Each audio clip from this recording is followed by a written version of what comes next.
Sarah Chun had always been proud of scoring that rent-controlled apartment in Lower Manhattan. Sure, it was a sixth-floor walk-up, in a building that creaked like an old ship. But in a city where people paid $3,000 for a closet, her one-bedroom felt like winning the lottery. The first sign something was wrong came on a Tuesday night in October. Sarah was editing photos on her laptop when she heard a rhythmic tapping from somewhere in the walls. Tap, tap, tap. Pause. Tap, tap, tap. Like someone gently knocking, but from inside the building itself. She pressed her ear against the wall. The tapping stopped immediately. Over the next few days, the sounds grew more frequent, always at night. Always when she was alone. The tapping became scratching. The scratching became something else. Something that sounded almost like whispers, but too muffled to understand. Sarah knocked on her neighbor's door. Mrs. Rodriguez, who'd lived in the building for 30 years, opened with suspicious eyes. "The walls," Sarah said. "Do you hear anything at night?" Mrs. Rodriguez's face went pale. "You don't hear nothing, Mia? You understand?" "Nothing." But Sarah did hear something, and now she was hearing it during the day too. She started researching the building's history. Built in 1892.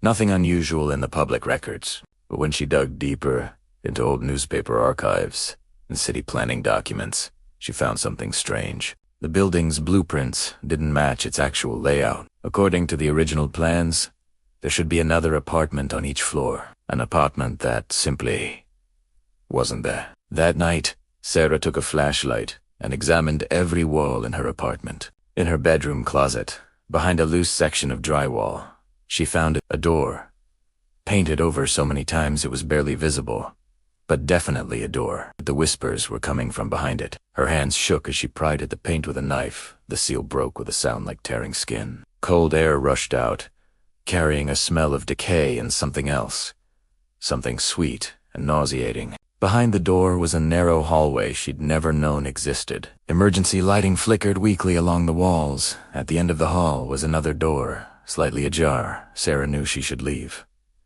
Should call the police. Should do anything except walk down that hallway. But the whispers were clearer now, and they sounded familiar. The room beyond was identical to her apartment, but wrong. Like looking at a photograph negative, the furniture was the same, but rotted. The walls were the same color, but stained with something dark. And sitting at a desk identical to hers, typing on a laptop covered in mold, was Sarah. The other Sarah looked up with black eyes and a smile full of broken teeth. "You're early," she said in Sarah's own voice, but layered with static. "I wasn't expecting you for another month." What is this? Is where the building keeps us," the other Sarah said, standing up. In the dim light, Sarah could see that her double's body was wrong, too tall, joints bending in directions they shouldn't.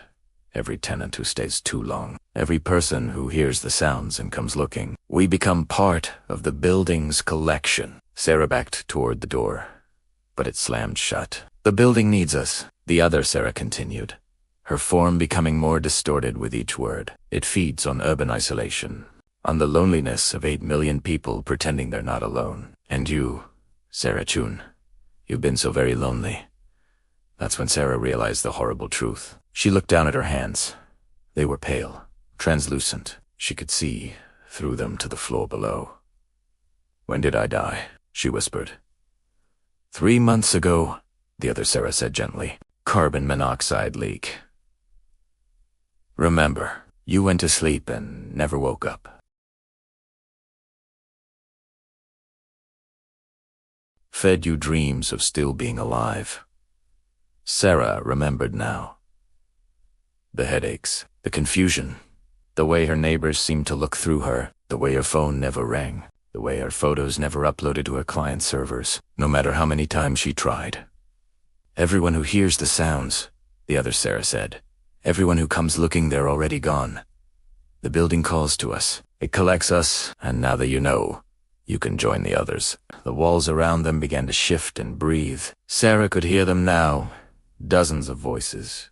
Hundreds, maybe. All the lonely people who'd lived and died in New York City apartments, just like this one. All the souls the city had swallowed.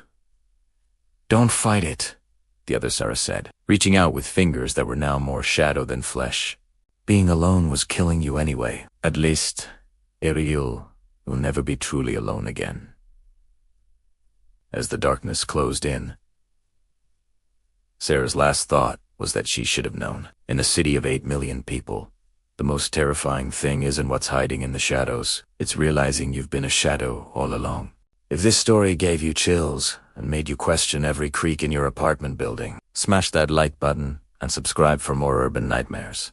That'll make you appreciate your noisy neighbors. Because sometimes, the silence is so much worse. Like and subscribe for more if you think you are still alive.